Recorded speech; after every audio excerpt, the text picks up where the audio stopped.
Hi, this is Alan Faubion talking to you from my home just a couple of days after Christmas, now at the time of our next new moon. I wanted to greet you as you gather together for the new moon and as you think about the time that we had a month ago in the 1st of December in Hong Kong as we begin to blow over the 18 districts of Hong Kong. For those of you who participated, I want to congratulate you and tell you what a great beginning that was. I've been looking over the reports from various people who visited from various districts and have been poring over those and will continue to do so to see exactly what is showing up. Now, from the Lord, showing up from the Lord. What I wanted, though, to encourage you is that this is the beginning of a process. It's not the end of a process. In fact, we said back in our December gathering that this was going to be at least a 6-month process to take us through the end of May at the time of the Feast of Pentecost.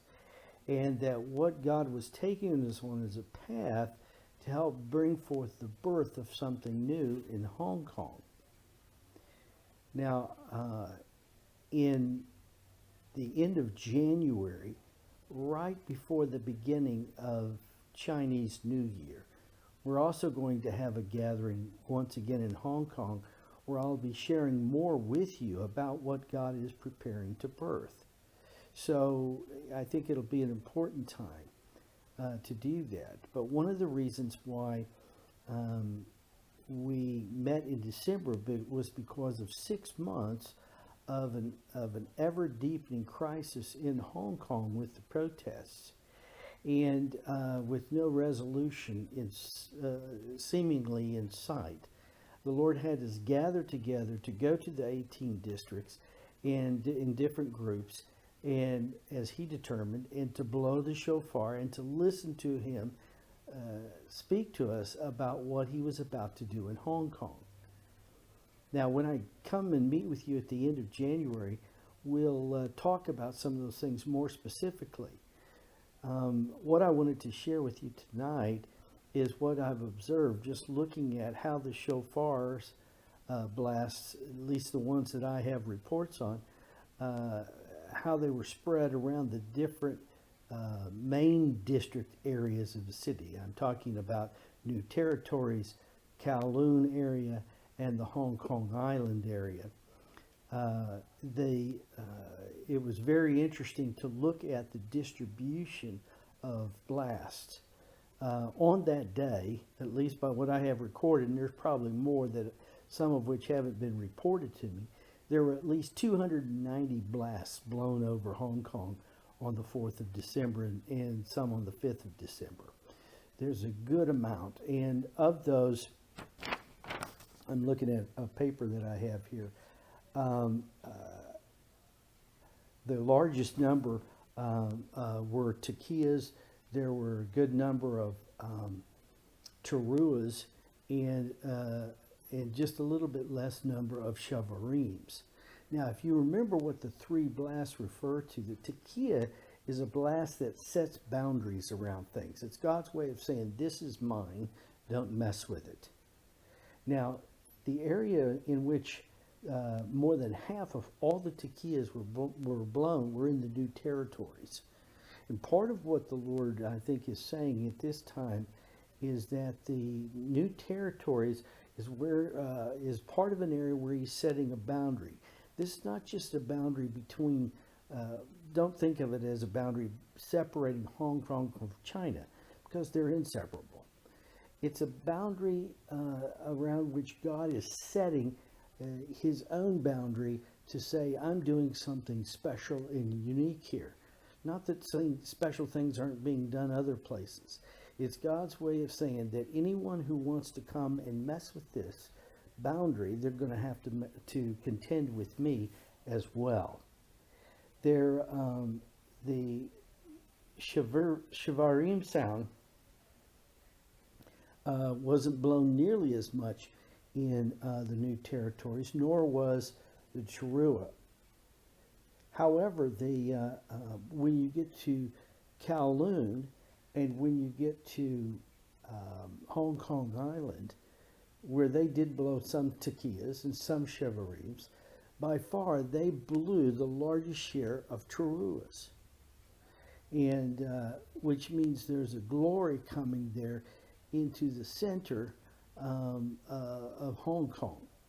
And as I'm looking at my statistics now,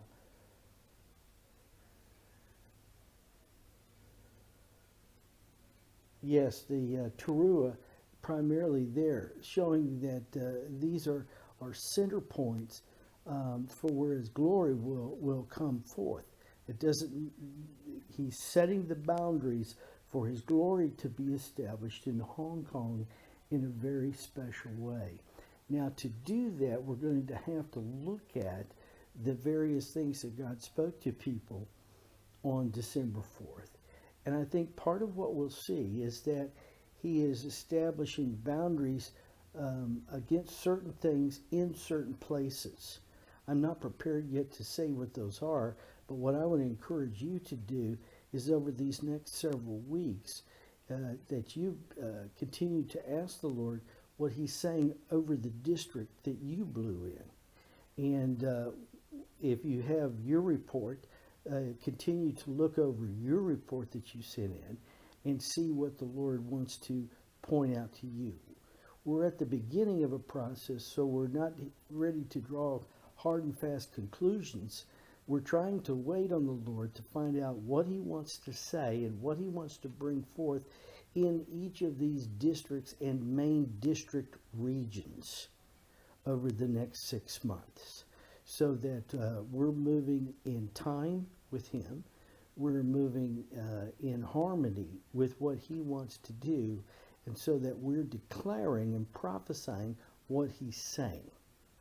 This is going to be a 6-month period where we not only continue to listen and continue to blow shofar as God instructs us to, but we're also letting the Lord speak to us and show us how exactly He moves, so that we see Hong Kong brought into the place that God has prepared for it, not the place that others want it to take, or not the place that we think it should take, but the very position that God Himself wants it to take.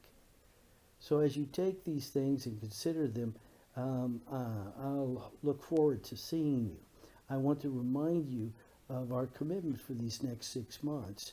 My personal commitment is to be with you at least once a month during this 6-month period, if not longer, to help walk through this period.